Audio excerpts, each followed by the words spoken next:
ada acara di Purwakarta, saudara. Kemudian di Purwakarta ketika itu ada seorang bupati yang hobinya bikin patung. Sehingga Purwakarta yang tadinya jadi kota santri, jadi kota patung. Jadi kota berhala, saudara. Nih coba simak sendiri kalau masih ada orang yang menanyakan keislaman Kang Deddy Mulyadi seperti apa, agamanya apa. Nih silakan simak, pasang kuping Anda. Oke. Iya. Anda memotret atau mengidentikan diri Anda sebagai muslim yang taat karena Anda beragama Islam? Ketaatan dan ketidaktaatan itu bukan urusan saya. Masa saya harus mengaku taat? Allah yang menilai, bukan diri saya. Persoalan ketaatan manusia, keimanan manusia, dan ketakwaan manusia hanya Allah yang bisa memahami, yang mengetahuinya. Sedangkan kita ini dinilai oleh manusia lain tuh pada sisi amal soleh. Mungkin kalau saya memimpin ini banyak ngurusin orang-orang miskin, ngurusin anak-anak yatim, bangunin rumah orang-orang miskin, ngurusin orang yang sakit, dijemput ke rumahnya pakai ambulan, dianterin ke rumah sakit, dianterin lagi ke rumahnya, membuka seluruh ruang kelas di rumah sakit, di 11 rumah sakit. Kalau kelas 3 penuh, Anda masuk ke kelas 2. Kalau kelas 2 penuh, masuk ke kelas 1. Biarkan pemerintah bertanggung jawab.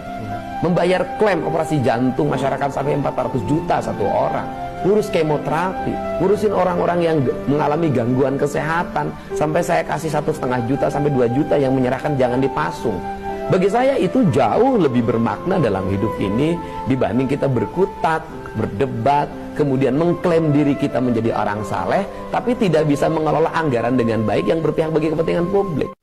Rasulullah juga mengajarkan akhlakul karimah, adab, bukan mengajarkan agama. Itu poinnya.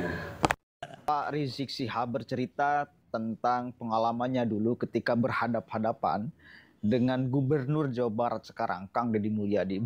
Dramatis banget. Tapi ya sekarang zamannya udah berbeda, situasinya udah berbeda, pandangan masyarakat terhadap Gubernur sekarang, Kang Deddy Mulyadi juga udah berbeda. Masyarakat Jawa Barat sudah tidak bisa lagi diprovokasi seperti yang dulu. Maka itu hanya sekedar pengalaman. Tapi oke lah, kita coba dengarkan dulu sama-sama ya. Pengalaman Rizik Syihab ketika berhadap-hadapan dengan Kang Deddy Mulyadi dulu. Dan aneh saya, ketika dia menceritakan sekarang. Ini jangan-jangan prolog untuk kedepannya nanti. Ya kita tahu sama-sama bagaimana mereka. Coba kita cek sama-sama dulu ya. Walaupun Abitam sudah meninggalkan kita, tapi semangat juangnya tidak boleh padam di tengah-tengah kita, saudara. Walaupun beliau sudah pergi, saudara, ke alam barzah, tapi kita yang masih ada di alam dunia wajib untuk melanjutkan perjuangannya. Bagaimana dulu Abitam mengajarkan kita, saudara, untuk selalu menegakkan keadilan, melawan segala bentuk kezaliman. Saudara, kita lanjutkan. Ini kalau bicara menegakkan keadilan, melawan kezaliman, saya punya pengalaman dengan Abitam, saudara. Suatu ketika saya ada acara di Purwakarta, saudara. Kemudian di Purwakarta ketika itu ada seorang bupati yang hobinya bikin patung. Sehingga Purwakarta yang tadinya jadi kota santri, jadi kota patung. Jadi kota berhala, saudara.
Abitam marah luar biasa. Nah, ketika saya punya acara di sana, acara tersebut diancam. Ada ratusan preman dikumpulkan untuk menyaplek akbar yang kami gelar.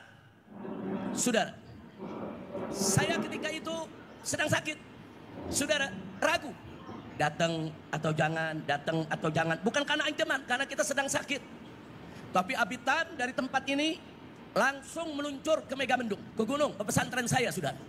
Sampai di sana Abitam menyampaikan, Habib, walaupun Habib lagi sakit, kalau perlu saya gotong. Kita gotong rame-rame, nggak boleh nggak datang, harus datang. Karena kalau nggak datang, kata ini preman-preman akan merasa menang. Ini penjahat-penjahat yang mengagungkan berhala, mengagungkan patung akan merasa menang. Walaupun mereka di backing oleh Bupati yang mengumpulkan mereka untuk nyerang Habib, saya minta tetap Habib berangkat dan saya ikut. Masya Allah. Bu, kita tahu usia Abitam sudah cukup lanjut, saudara. Tapi semangatnya, saudara, nggak kalah sama anak muda. Saya ikut Habib. Saya mau jihad bareng, saya mau mati bareng. Ayo kita berangkat. Akhirnya dalam keadaan sakit, saya tetap berangkat dengan Abitam, saudara. Kita berangkat ke sana, ya ratusan preman sudah nunggu di pintu tol, saudara. Tapi akhirnya sebelum kami keluar pintu tol, mereka sudah disapu bersih oleh laskar-laskar FPI, saudara. Takbir.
Sampaikan kepada si raja syirik, jangan memperalat masyarakat, jangan mengadu domba umat. Betul? Kalau memang dia jantan, dia punya keberanian, sebutkan saja kapan mau perangnya lawan kami. Silakan sebutkan harinya, sebutkan tanggalnya, sebutkan jamnya, sebutkan tempatnya, kami akan datang untuk perang. Takbir. Silakan sebutkan mau bagaimana cara perangnya. Mau tangan kosong jadi, mau pakai golok dan barang jadi, mau pakai basoka dan AK-47 juga jadi, saudara. Semua kumpul, saudara. Kumpul, preman preman-preman tersebut yang mencoba menghadang, justru dihadang dan dikejar-kejar oleh para laskar, saudara. Bubar. Bubar. Bagaimana nggak bubar? Preman itu, saudara, berjuang hanya demi perut. Bayar 50.000, 100.000, selesai. Tapi para laskar, para santri berjuang bukan demi perut, tapi karena Allah. Maka itu mereka yang demi perut, begitu berhadapan dengan para mujahid yang berjuang karena Allah, yang mati syahid menjadi kita-kita aja, dengar takbir saja mereka sudah kucil-kacir, saudara. Takbir. Takbir. Siapa yang maha besar? Siapa yang maha agung? Siapa yang maha kuat? Takbir. Sallu ala nabi. Nah, akhirnya kami masuk ke sana, saudara, gelar acara, dan malam itu, saudara, Abitam berceramah dengan luar biasa semangatnya, saudara. Semangat jihad, semangat perlawanan. Dan akhirnya Allah berikan kemenangan kepada kita, saudara. Mereka semua takut, dan sejak saat itu sampai hari ini nggak ada preman-preman di Purwakarta yang berani kurang ajar lagi kepada habaib dan para kiai, saudara. Alhamdulillah. Jadi itu satu pengalaman saya yang luar biasa, saudara, bersama almarhum. Makanya kalau tadi saya katakan almarhum ini nggak main-main, saudara. Bukan hanya di mulut saja beliau bicara, tapi dengan perbuatan. Bayangkan dalam usia yang sudah senja, tetap beliau semangat. Dan murid-murid beliau yang ada di atas panggung ini menjadi saksi. Karena sebagian mereka ikut ke Purwakarta, saudara. Mereka semua menjadi saksi. Mereka tahu bagaimana semangat perjuangan daripada Abitam. Mudah-mudahan Allah selalu merahmatinya. Allah selalu memberkahinya. Allah selalu menjaganya dari alam barzah sampai ke surganya. Amin ya rabbal alamin. Nah, itu salah satu saya punya pengalaman bersama beliau. Saya hanya ingin mengingatkan di sini. Dan waktu saya menggelar bersama-sama para ulama, bersama para kiai, menggelar aksi 411, aksi 212, aksi yang berjilid-jilid. Saudara, orang yang ada di belakang saya adalah Abitam. Semangat beliau, doanya, dukungannya, bahkan beliau ikut keliling dari pesantren ke pesantren, dari kiai ke kiai. Beliau yang ikut memobilisasi supaya kiai, pesantren, majelis taklim di mana-mana ikut turun, saudara. Makanya jangan kaget kalau yang turun di 212, saudara, itu tembus bisa 7 juta lebih, saudara. Kenapa? Karena memang banyak ulama-ulama yang ikut mendukung, ikut bergerak, ikut berjuang. Dan di antara yang paling besar jasanya adalah almarhum wal maghfurullah Kiai Haji Muhammad Husni Tamrid Abitam. Mudah-mudahan itu menjadi pahala perjuangannya, pahala jihadnya, pahala yang akan membuat beliau insya Allah masuk ke dalam surga bila hisab. Amin ya rabbal alamin. Oke, gini aja sebetulnya sederhana ya, untuk muji orang itu, kan ini masa lalu nih. Rizik ini bercerita masa lalu, ini 4 hari ke belakang di upload di salah satu channelnya ya, berarti masih baru nih videonya. Ini kan cerita masa lalu. Lalu kita sekarang cek masyarakat bagaimana kepada Kang Deddy Mulyadi dan masyarakat bagaimana kepada Rizik Syihab. Itu aja. Untuk ngecek secara kepemimpinan, keberhasilan Kang Deddy Mulyadi di Purwakarta seperti apa atau ketidakberhasilan, bisa dicek. Gampang kok, itu sudah menjadi sejarah. Ya, itu bukan sesuatu yang bisa diperdebatkan karena sudah menjadi catatan sejarah, udah jelas dan nyata. Sekarang seperti apa? Lihat, kalau kita mau takar keberhasilan seorang pemimpin di mata masyarakat atau di mata mayoritas masyarakat Purwakarta. Kemarin yang didukung oleh Kang Deddy siapa? Om Jen, Pak. Sekarang menang apa tidak? Menang, Pak. Bahkan incumbent yang menjadi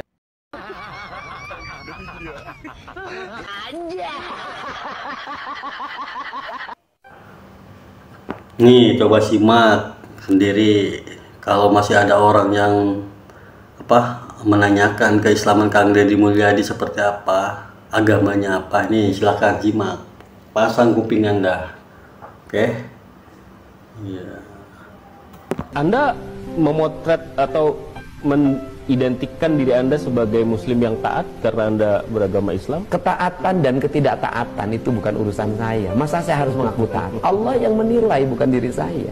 Persoalan ketaatan manusia, keimanan manusia, dan ketakwaan manusia hanya Allah yang bisa memahami, yang mengetahuinya. Sedangkan kita ini dinilai oleh manusia lain tuh pada sisi amal soleh.